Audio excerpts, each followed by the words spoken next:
I'm Lee Mergner. I'm from JazzTimes. I'm the editor-in-chief there at the JazzTimes magazine. Jimmy Haslam and I were talking about there's always some friend, sometimes older brother, somebody introduced. My guy was a guy named John Shue, and he played a bunch of stuff for me. The thing that hit for me was Red Clay. No, actually Straight Life from Freddie Hubbard, a great CTI record back in 1970. Honestly, though, I think it was later than that when I played it. And then the Chick Corea Return to Forever records, the first two records with Stanley and Airto and Joe Farrell and Flora and Lenny White. I love those records, and that was it. I just sort of, went backwards the way jazz fans do, going back to they played with Chick or played with Miles and Blakey, and then going forward with them. And so I'm definitely a child of the fusion era, for sure. But it put me in touch with pretty much all eras of jazz. Well, I think first you have a good website, and that website can't just be, I think in the early days when the websites first came out, a magazine thought, well, we'll just put our magazine on it and show, look, here we are, we're a magazine showing off your website, or your magazine on your website. Well, that doesn't really work, and ultimately it has to be a complement. So I think that's one, use the website as a complement, offering different things. For a while, we survived with also ancillary businesses.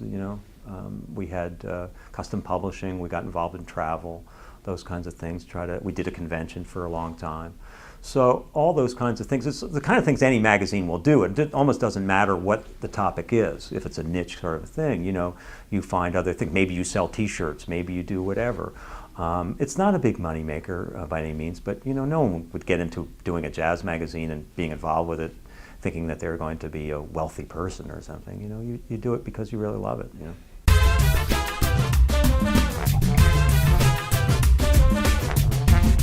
Well, I think that you would apply the same standards you did before. Is it a good record? Has this artist making a name or imprint for themselves? And you still have, of course, all this sort of generation of artists already there. People like John Scofield or Joe Lovano or Pat Metheny or Chick Corea and Herbie. You could start naming those artists. So we have a core bunch that we're going to cover no matter what they do. Sonny Rollins, on and on and on. So we have those.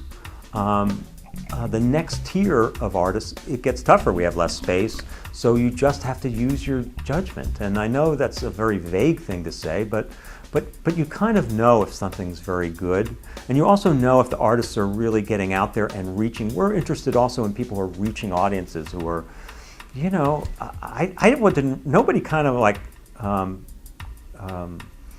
pitched sort of Jamie Cullum to us. We just saw that he was doing well, and then we checked it out. Okay, well, he's clearly got a strong connection to jazz. And so, yeah, I think it's really looking at the music, looking who's recording it with them. In other words, not the label, because every label is, the label names are getting fascinating. The Fat Man Dancing Cat records, or I love the initials. It'd be LCM records or whatever. Yeah, jazz is it's both a highly egalitarian sort of form, and that's a really unique thing. And I love the diversity of it. I'm a big tent. Otherwise, they're all just going and playing bebop standards, or and their Duke Ellington tunes. It's just that's fine. That sort of repertory idea, but I love the inclusiveness of it, as opposed to the sort of common view that jazz is exclusive, which I always thought was an odd myth. I've always thought it to be amazingly inclusive. And I'm so grateful for that opportunity to get to know people like Billy Taylor or Sonny Rollins or Mary McPartlin or whatever, the either generational thing or even the socio-cultural thing from people who were totally different backgrounds from yours.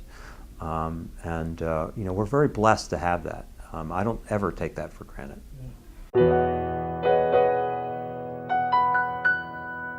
Yeah.